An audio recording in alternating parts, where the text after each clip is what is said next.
A woman worth $11 billion sat outside a hospital in a wheelchair soaked to the bone, while every single person inside refused to walk out into the storm to help her.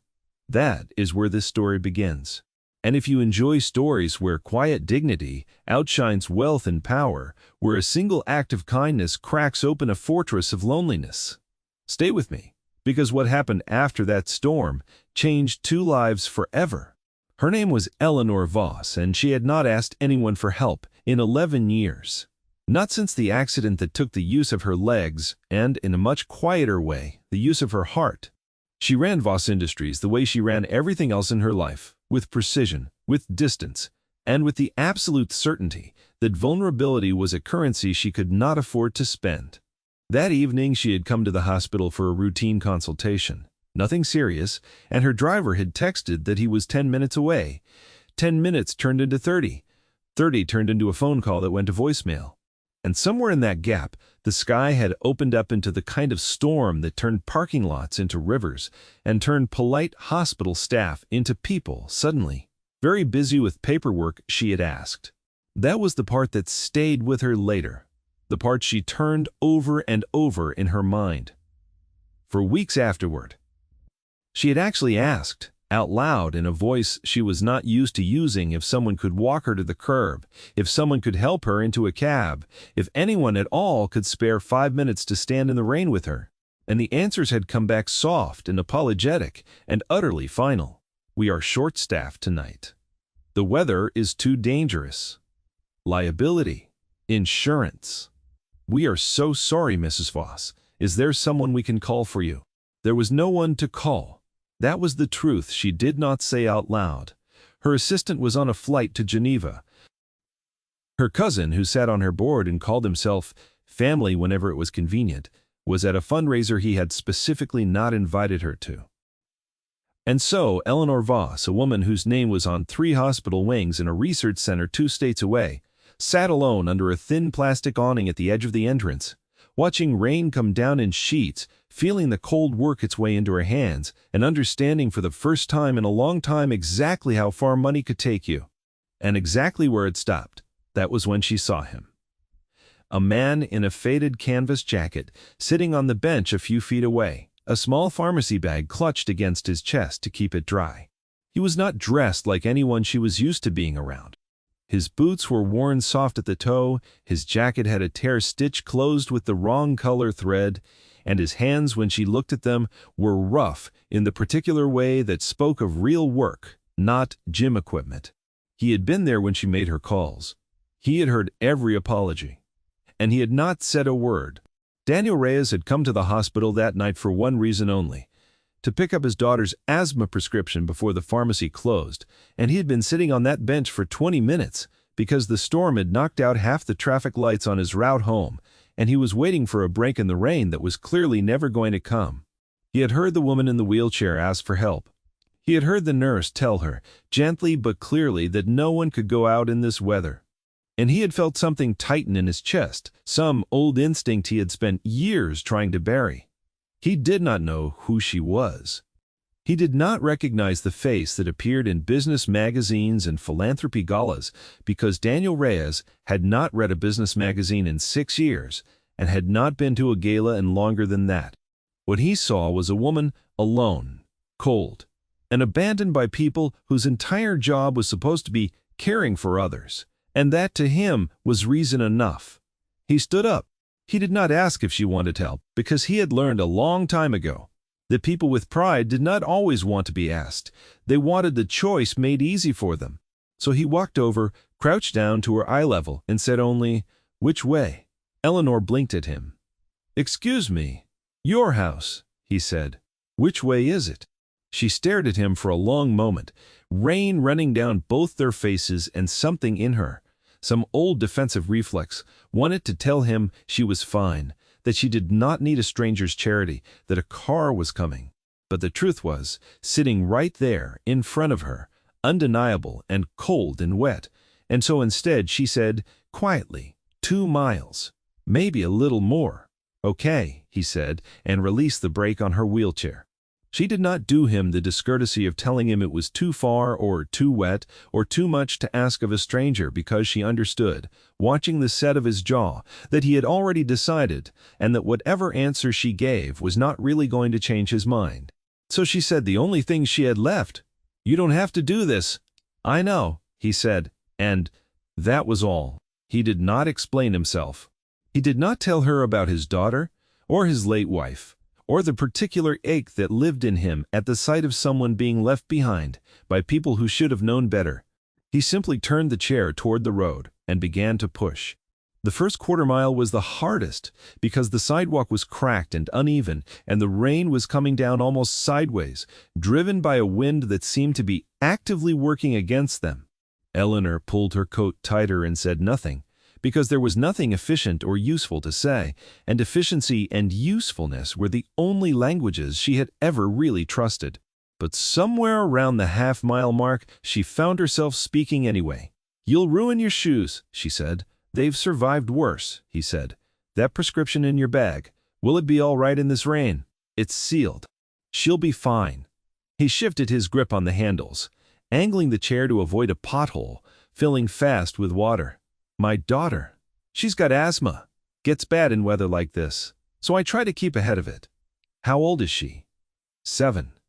Eleanor was quiet for a moment, watching the streetlights blur past through the rain. "I don't know many 7-year-olds, she admitted, and was surprised at how strange the sentence felt in her mouth, how long it had been since she had said something so plainly personal to anyone. "Most people don't," Daniel said. "They're loud, and they ask a lot of questions you don't have good answers for." Despite herself, despite the cold and the ache settling into her shoulders, and the humiliation of being wheeled home like a piece of lost luggage, Eleanor felt the corner of her mouth twitch upward. It surprised her more than anything else that had happened all evening. They walked, or rather he walked, and she rode. In long stretches of silence after that. The kind of silence that should have felt awkward between two strangers, but somehow did not. The storm did not let up. If anything, it worsened, and there was a stretch along the overpass where the wind gusted hard enough that Daniel had to lean his whole body weight against the back of the chair, just to keep it moving forward in a straight line. Eleanor gripped the armrests and watched his forearms flex with the effort, watched the water running off his jaw, and felt something she did not have a name for, something uncomfortably close to gratitude mixed with guilt. "Why are you doing this?" she finally asked, somewhere near the 1.5-mile mark, when the rain had softened just slightly and conversation felt possible again. "You don't know me. I could be anyone." Daniel considered the question for a moment before answering, and when he spoke, his voice was even, unbothered, like a man stating a fact rather than a philosophy. "My daughter needs a mother," he said. "She doesn't have one anymore. And I've come to learn that the people who show up when nobody's watching, when there's nothing in it for them, those are usually the only ones worth trusting. So I figure the least I can do is be one of them, in case somebody else's daughter is watching someday and needs to believe that kind of person still exists." Eleanor did not know how to respond to that. It landed strangely in her chest, half comforting and half painful, like pressing on a bruise she had not known was there. She wanted to ask him what had happened to his wife, wanted to ask him why a man who spoke that plainly about grief was pushing a stranger's wheelchair through a thunderstorm instead of resenting the world for taking someone from him. But something told her the moment was not hers to press on, so she let it sit, unanswered, and simply said, "Keep that answer in mind. I think I'll want to hear the rest of it someday." He did not respond to that either. He only nodded once and kept walking. They reached her house a little after 10. The gate at the end of the driveway was iron and imposing, lit by 2 lanterns that had clearly been designed for aesthetics rather than function. And beyond it, the house rose up dark and enormous against the storm clouds, a place that looked more like an institution than a home. Daniel stopped the chair at the gate and pressed the intercom button for her, and when the housekeeper's voice came through, startled and immediately apologetic, he simply said Mrs. Voss needed the gate opened, then stepped back. Eleanor turned in her chair to look at him properly for the first time since they'd left the hospital. He was soaked through, his jacket heavy with water, his hair flattened to his forehead, and he looked, if anything, mildly embarrassed to be standing there dripping on her driveway. "Let me pay you," she said. "For the shoes, the jacket, the time. Whatever number makes this feel fair to you. Name it." "No," he said, simple and immediate, with no hesitation at all. "I'm not asking out of pity. I'm asking because you did something most people in the city wouldn't have done, and I don't like owing debts. I can't repay." "You don't owe me anything," Daniel said. "I didn't do it, so you'd owe me something. That's kind of the whole point." The gate buzzed and began sliding open, and a member of her household staff came hurrying down the drive with an umbrella far too late to do either of them any good. Eleanor looked back at Daniel one more time, at the plain, tired, unimpressed way he stood there in the rain, clearly wanting nothing more than to go home to his daughter, and she found herself saying the only thing that felt true in that moment. "Thank you," she said. "I don't say that often. I mean it." "I know," he said, echoing her own words back to her, though she wasn't sure if he meant it as a joke or simply as fact. Then he turned and started walking back the way they'd come, into the storm, toward the pharmacy bag now soaked through in his jacket pocket, toward a daughter waiting for him with a nebulizer and a worried look on her small face, and Eleanor Voss sat at the top of her own driveway and watched him go until the rain swallowed him up entirely. She did not sleep well that night. She told herself it was the cold or the stress of the missed calls or the general indignity of the evening, but the truth, the one she did not examine too closely, was that she kept replaying his voice in her head. "My daughter needs a mother. She doesn't have one anymore." It was such a small sentence, delivered so plainly, and yet it sat in her chest like something unfinished, something she was going to need to understand eventually, whether she wanted to or not. The next morning, she did something she had not done in longer than she could remember. She asked her assistant, a sharp, quietly loyal woman named Priscilla Ann, who had worked for the Voss family for almost 30 years, to find out who the man from the hospital bench was. It did not take long. Priscilla Ann came back within the hour with a name, an address, and a short biography that made Eleanor sit back slowly in her chair. Daniel Reyes, 38 years old, widower. One daughter, Maya, age 7, diagnosed with a congenital heart condition 3 years prior, in addition to asthma. Currently employed as a carpenter and boatwright at a small marina repair shop on the eastern side of the city. No criminal record, no debts of note, nothing remarkable at all, on paper except for one line buried at the bottom of the file that made Eleanor read it twice. Prior employment, the file said, United States Army. 12 years of service, including 6 years attached to a specialized engineering and structural demolitions unit, multiple commendations, records beyond that point classified. Eleanor set the file down on her desk and looked out the window for a long moment at the gray morning light settling over the city, and thought about the man who had told her, calmly, that his shoes had survived worse, who had leaned his whole body into a wheelchair to fight a storm for a stranger, who had refused every dollar she offered him. 12 years, she thought. Crassified. And now he built boats. She told herself it was simple curiosity that made her call the marina 2 days later. She told herself the excuse she used, that her family's charitable foundation was exploring a partnership with local trade businesses to fund apprenticeship programs, was a legitimate one, and in a sense it was, because the foundation genuinely was exploring such programs. But when Priscilla Ann asked whether she wanted to send a representative to the meeting instead of going herself, given the obvious logistical difficulties of a woman in a wheelchair visiting a working marina, Eleanor said no, she would go herself, and did not examine the decision any further than that.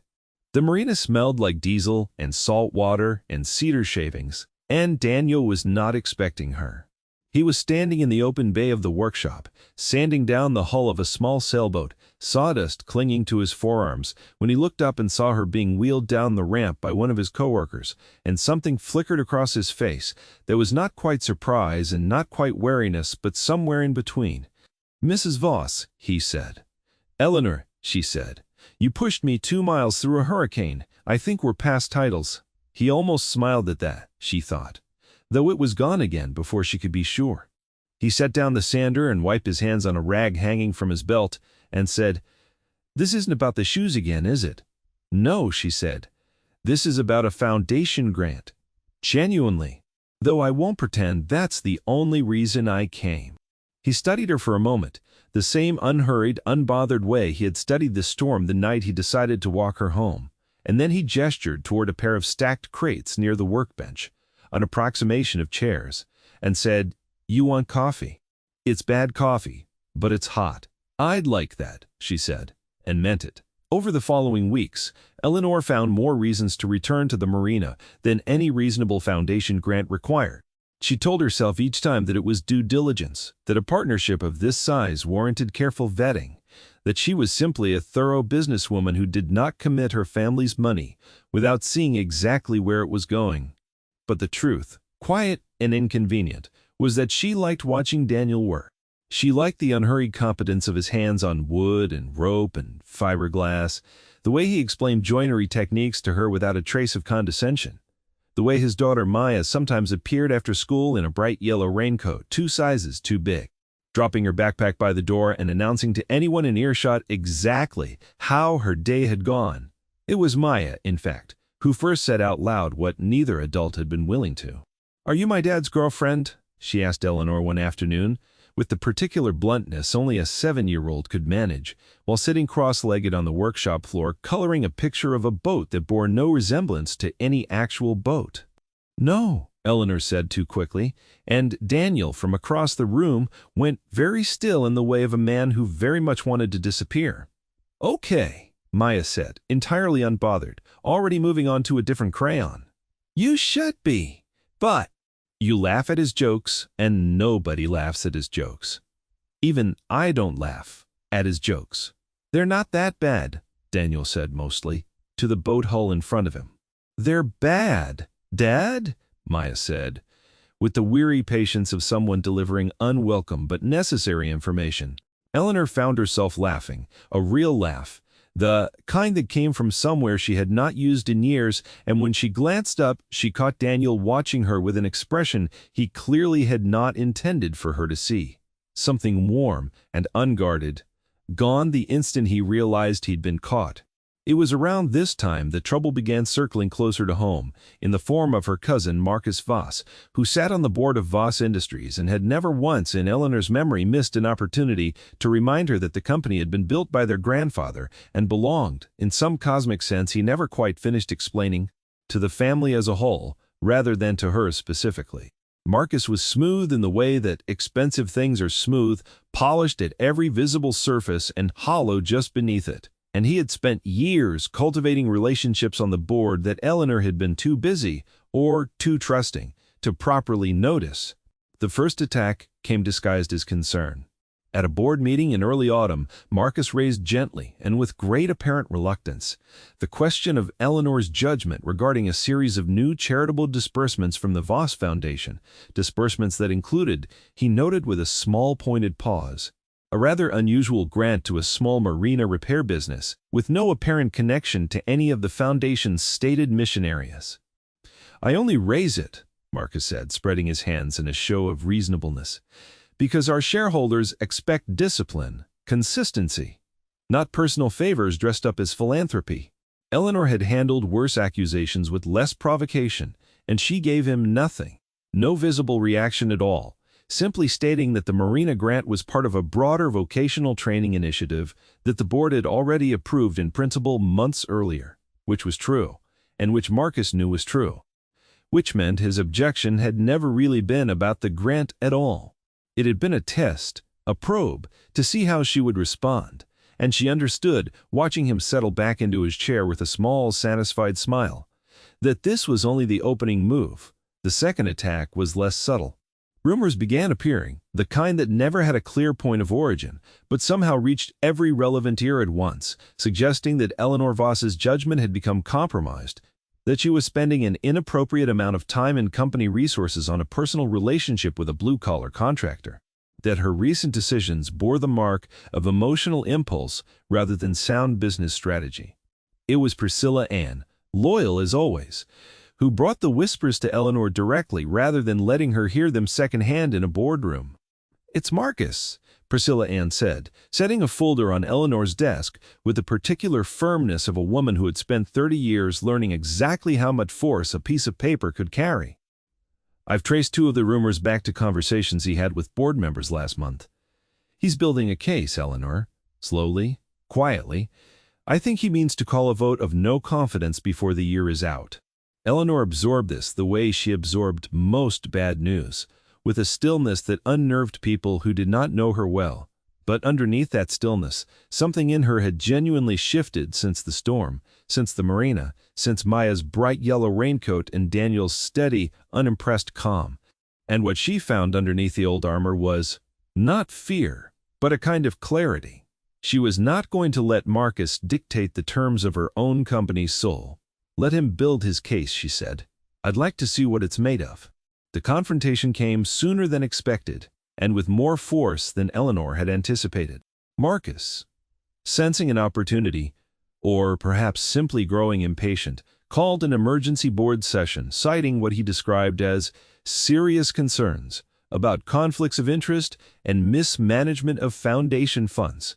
He had done his research well. He stood in front of the assembled board with a slideshow, actual slides, showing dates and amounts and a photograph, grainy and clearly taken from a distance of Eleanor at the marina, laughing at something out of frame, her wheelchair parked beside a workbench covered in tools. I want to be clear, Marcus said, his voice carrying the practiced solemnity of a man who believed himself to be doing something difficult and noble, that this is not a personal attack on my cousin.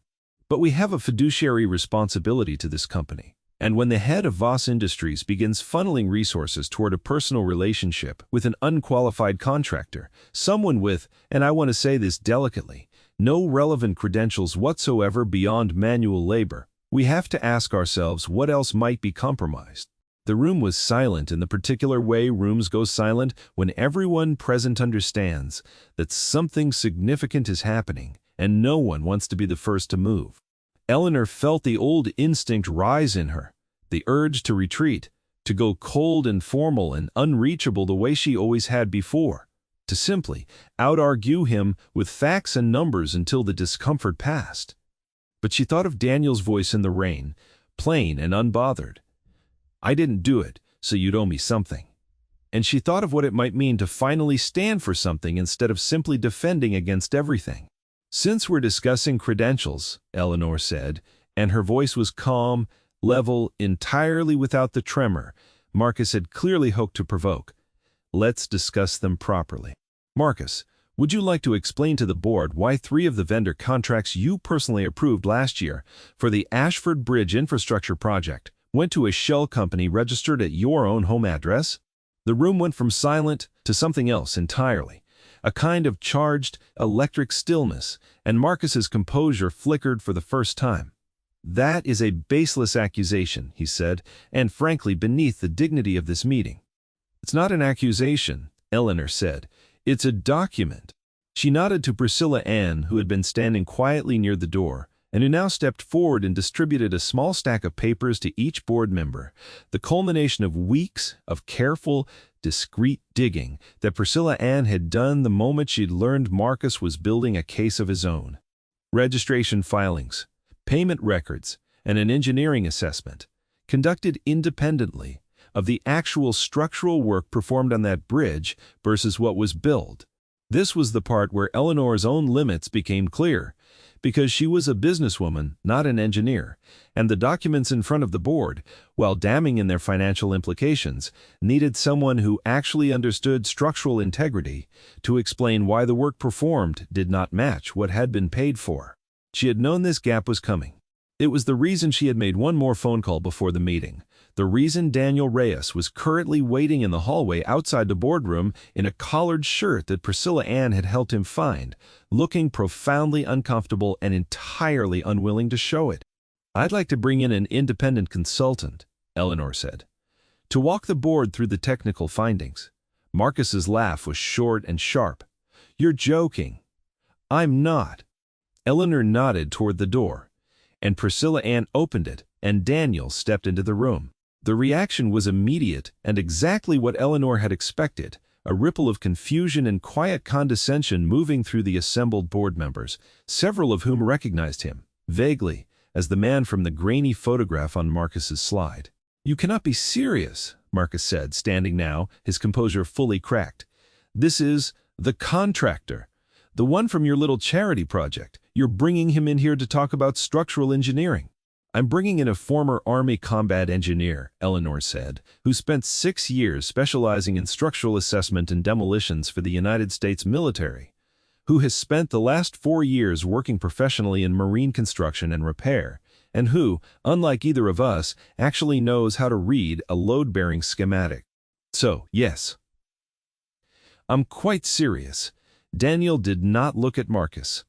He did not look at the photograph, still glowing on the screen behind him. He walked to the front of the room, accepted the folder Priscilla Ann handed him, and began speaking in the same plain, unhurried voice he used when explaining joinery to Eleanor in his workshop. Except now, that voice carried the weight of genuine expertise, and the room, despite itself, went quiet to listen. "The assessment your firm submitted," Daniel said, addressing the board directly. "Claims reinforcement work was completed on 4 support piers using grade 60 rebar, embedded to a depth of 14 feet. The material invoices support that claim on paper, but the actual site photographs, which I've cross-referenced with satellite imaging from the same construction period, show excavation equipment on site for a total of 9 days. That is not enough time to properly complete that scope of work. Either the work described in the invoices didn't happen, or it happened somewhere other than where it was billed. This is absurd," Marcus said, his voice rising. "You expect this board to take the word of a boat repairman over a licensed engineering firm?" "I'd expect this board," Daniel said, turning to face him directly for the first time, his voice still calm but with something harder underneath it now, "to take the word of the math. Numbers don't care who's saying them." There was a long silence, and in it Eleanor watched something happen across the faces of the board members. A slow, dawning recalculation, the specific expression of people realizing they had misjudged a situation badly and were now trying to determine how to salvage their own credibility from the wreckage. One of the older board members, a man named Whitfield, who had served the company since before Eleanor was born, cleared his throat and asked quietly whether the discrepancy could be independently verified. "It already has been," Priscilla Ann said, stepping forward again, "by an outside firm 3 days ago. Their findings match Mr. Reyes's assessment. Exactly." Marcus's face had gone the color of old paper. He opened his mouth, closed it, and then, in the particular way of men who have run out of road and know it, he tried one last attack, aimed not at the evidence, but at the messenger. "This is exactly what I was talking about," he said, gesturing wildly between Eleanor and Daniel. "Personal relationships, clouding professional judgment. She brings her boyfriend in here to save her own skin. And you're all just going to accept that?" Eleanor stood, or rather wheeled herself forward, and the movement itself seemed to carry more authority than anything she could have said sitting still. "Let's be clear about what's happening here, Marcus. You are not upset that I have a personal relationship. You are upset that the person in that relationship happened to be qualified enough to catch you." She turned to the rest of the board. "I did not bring Daniel Reyes into this room because of any personal connection. I brought him in because he is, verifiably, one of the most qualified structural assessment experts available to this company, and because my cousin's fraud would have gone entirely undetected by anyone without that specific expertise. If anything, the personal relationship is the reason I trusted the tip in the first place. It's the reason I looked closer, instead of looking away.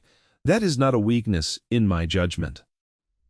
It is, I would argue, the only reason this company caught him at all." Daniel, standing quietly at her side, said nothing further. He did not need to. He simply remained there, steady, unmoving, a quiet wall of solidarity beside her, and something about his presence, unwavering and entirely unbothered by the room's scrutiny, seemed to settle the last of the doubt hanging in the air. The board voted that same afternoon, after a brief and unusually quiet recess, to remove Marcus Voss from his position and refer the matter to outside legal counsel for further investigation. He left the building within the hour, trailed by a single security escort, and did not look at Eleanor once on his way out. She felt, watching him go, not triumph exactly, but a kind of quiet exhale. The release of a tension she had been carrying so long, she had almost forgotten it was there. In the weeks that followed, Voss Industries moved swiftly to repair the financial and structural damage Marcus had caused, and the board, chastened and eager to demonstrate good faith, voted unanimously to offer Daniel Reyes a formal position as head of structural integrity consulting for all of the company's infrastructure projects. She had a salary that made Priscilla Ann whistle softly when she read the offer letter aloud. Daniel considered it for exactly 3 days before responding. And when he did, his answer was not what the board expected. "I'll take it," he told Eleanor, sitting across from her in the marina workshop, sawdust still clinging faintly to the cuffs of his shirt. "On one condition. I work project to project, not full-time. I'm not in an office, 9 to 5, while somebody else picks my daughter up from school. If a job needs me, I show up, I do the work, I go home. That's the arrangement, or there's no arrangement." Eleanor did not hesitate. "Done," she said. "Frankly, I'd have accepted almost anything you asked for." "I know," Daniel said. And this time, there was something unmistakably warm underneath the words, something that had not been there the night they first met in the rain. That's sort of the whole problem, isn't it? It was Eleanor, in the months that followed, who quietly reshaped the culture of Voss Industries in ways that had nothing to do with balance sheets. She restructured the foundation's giving priorities to focus more heavily on vocational training and family medical support, cutting through layers of bureaucratic caution that had, for years, kept help just slightly out of reach of the people who needed it most. She instituted a policy, over the mild objection of a few remaining old guard board members, that no employee could be required to work beyond their contracted hours if it interfered with childcare responsibilities, a policy she privately thought of, though never said aloud, as the Daniel Reyes Clause. And it was through the foundation, almost as an afterthought during a routine review of pending grant applications, that Eleanor came across a name she recognized: Maya Reyes. 7 years old. Congenital heart condition, requiring a specialized surgical procedure available at only a handful of hospitals nationwide, a procedure that Daniel's insurance covered only partially, leaving a gap that, according to the file, he had been quietly trying to close for over a year through extra shifts and careful saving. A gap he had never once mentioned to Eleanor, not even in passing. She approved the full grant herself that same afternoon without telling him, and arranged for the surgical team to reach out directly rather than routing the news through any official foundation channel that might have made it feel to Daniel like charity rather than what it actually was. He came to her a week later, letter in hand, and stood in the doorway of her office for a long moment before speaking. "And you didn't have to do this," he said, echoing, without seeming to realize it, the exact words she had said to him on the night of the storm. "I know," Eleanor said, and watched something in his face loosen, some tension he had been carrying so long it had become part of the shape of him. "I didn't do it, so you don't owe me anything." Daniel crossed the room slowly and crouched down beside her chair, the same way he had crouched beside her on that hospital bench all those months ago, and for a moment neither of them said anything at all. "That night," he said finally, "when I told you my daughter needed a mother, I need you to know that wasn't me asking you to be one. It wasn't a line. I wasn't looking for anything." "I know," Eleanor said softly. "But somewhere between then and now," he continued, "I think I started hoping, anyway. And I didn't know how to say that, without it sounding like I'd meant the first thing is some kind of pitch." Eleanor reached out and took his hand, an ordinary gesture that felt, in that moment, like the most significant thing she had done in years. "You don't have to explain it," she said. "I think I started hoping around the same time. Somewhere between the coffee that tasted terrible and Maya telling me, I should be your girlfriend." Daniel laughed, a real laugh, low and surprised, and the sound of it filled the office in a way that made the room feel, for the first time since Eleanor had inherited it, like somewhere a person could actually live rather than simply work. Maya's surgery was a success. She came home 3 weeks later with a scar she proudly showed to anyone who would look, and a nebulizer she now needed far less often. And the first place Daniel took her, once the doctors cleared her for outings, was the marina, so she could show Eleanor the boat she and her father had been slowly restoring in the evenings. A small wooden sailboat with a joint in the hull that Daniel had cut, using a technique he'd learned, he mentioned, almost in passing from an old engineering manual he still kept from his army days. Eleanor sat in her wheelchair at the edge of the dock that evening, the sun going down gold and quiet over the water, watching Maya chatter about paint colors, while Daniel sanded a final rough edge smooth, and she thought, not for the first time, about how differently that storm could have ended. She thought about the nurses who had turned her away, not out of cruelty, but simple caution, and about how close she had come to spending that whole night alone, in the rain, waiting for a car that was never coming.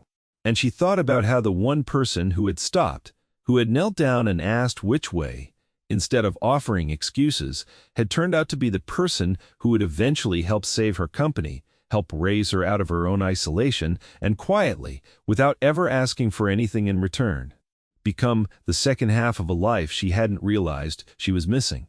Daniel looked up from the boat and caught her watching him, and instead of looking away, he smiled, unguarded and easy, and said, "You're staring." "I know," Eleanor said, and did not stop. That was the story of the billionaire and the single father who found each other in the middle of a storm neither of them had asked for, and who built, slowly and without fanfare, something steadier than either of them had known to hope for. It began with a wheelchair no one wanted to push, and ended with a boat, a scar healing clean on a little girl's chest, and two people who had both spent years believing that trust was a risk they could no longer afford, learning instead that it was the only investment that had ever truly paid them back. If this story moved you even half as much as it moved me writing it, tell me in the comments which moment hit you hardest, and if you enjoy stories where quiet kindness outlasts wealth and power every single time, subscribe now, because there are many more storms and many more people worth walking through them for still to come.